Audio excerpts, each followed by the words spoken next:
2025 की होली ऐसी बनेगी हमने कभी सपने में भी नहीं सोचा था। होली का फेस्टिवल हम लोग बहुत धूमधाम से बनाते थे, महीनों भर पहले तैयारी करने लग जाते थे और शायद इस बार भी ऐसे ही हो रहा था। लेकिन 25 फ़ेब को हमारे पापा जी हमें छोड़कर अचानक से चले गए।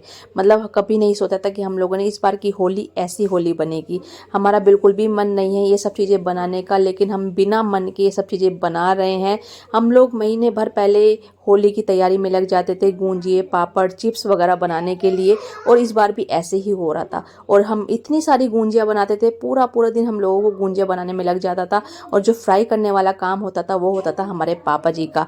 इस बार बिल्कुल भी मन नहीं था हमारे ये सब चीज़ें बनाने का, और हमारे पता इतने बुरे दिन चल रहे हैं, हमने कभी नहीं सोचा था कि हमारे पापा जी हमें इतनी जल्दी छोड़कर चले जाएंगे।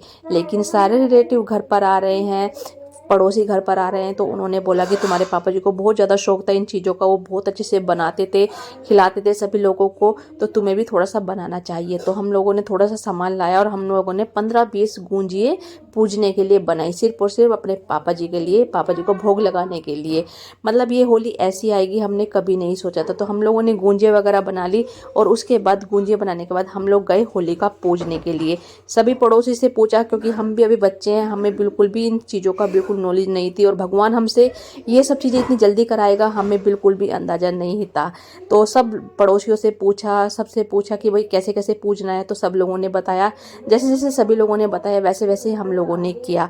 होली का पूछ के हम लोग घर पर आ गए। मम्मी की तबीयत भी बहुत ज़्यादा ख़राब चल रही है, तो सब लोग मम्मी के पास ही बैठे रहते हैं, पूरे दिन मम्मी के पास ही बैठे रहते हैं। एक ही रूम में हम लोग बैठे रहते हैं, सोते हैं, खाते हैं, पीते हैं।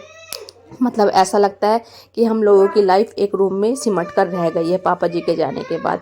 पापा जी की कमी इतनी महसूस होती है। आज पापा जी को पूरे 16 दिन हो गए हम लोगों को, मतलब हमें छोड़कर जाए हुए, और पापा जी की बहुत ज़्यादा याद आती है। घर सूना हो गया, दीवारें सूनी हो गई।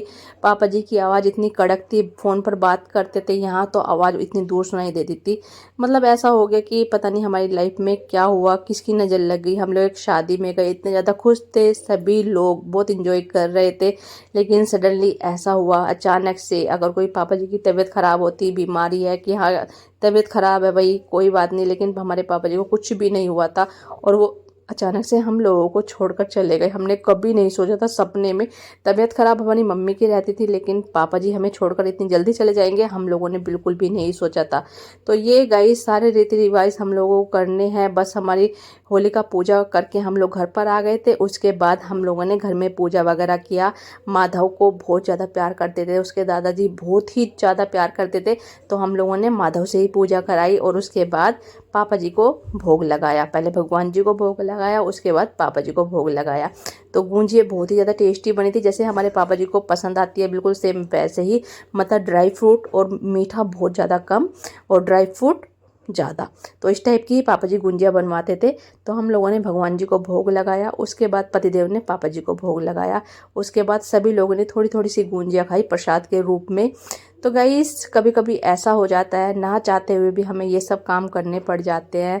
तो गाइस इस बार की होली हम लोगों के लिए बहुत ही, मतलब होलिका माता से यही पूजा की कि माता रानी जैसी इस बार की होली आई है, कभी हमारी लाइफ में ऐसी होली ना आए।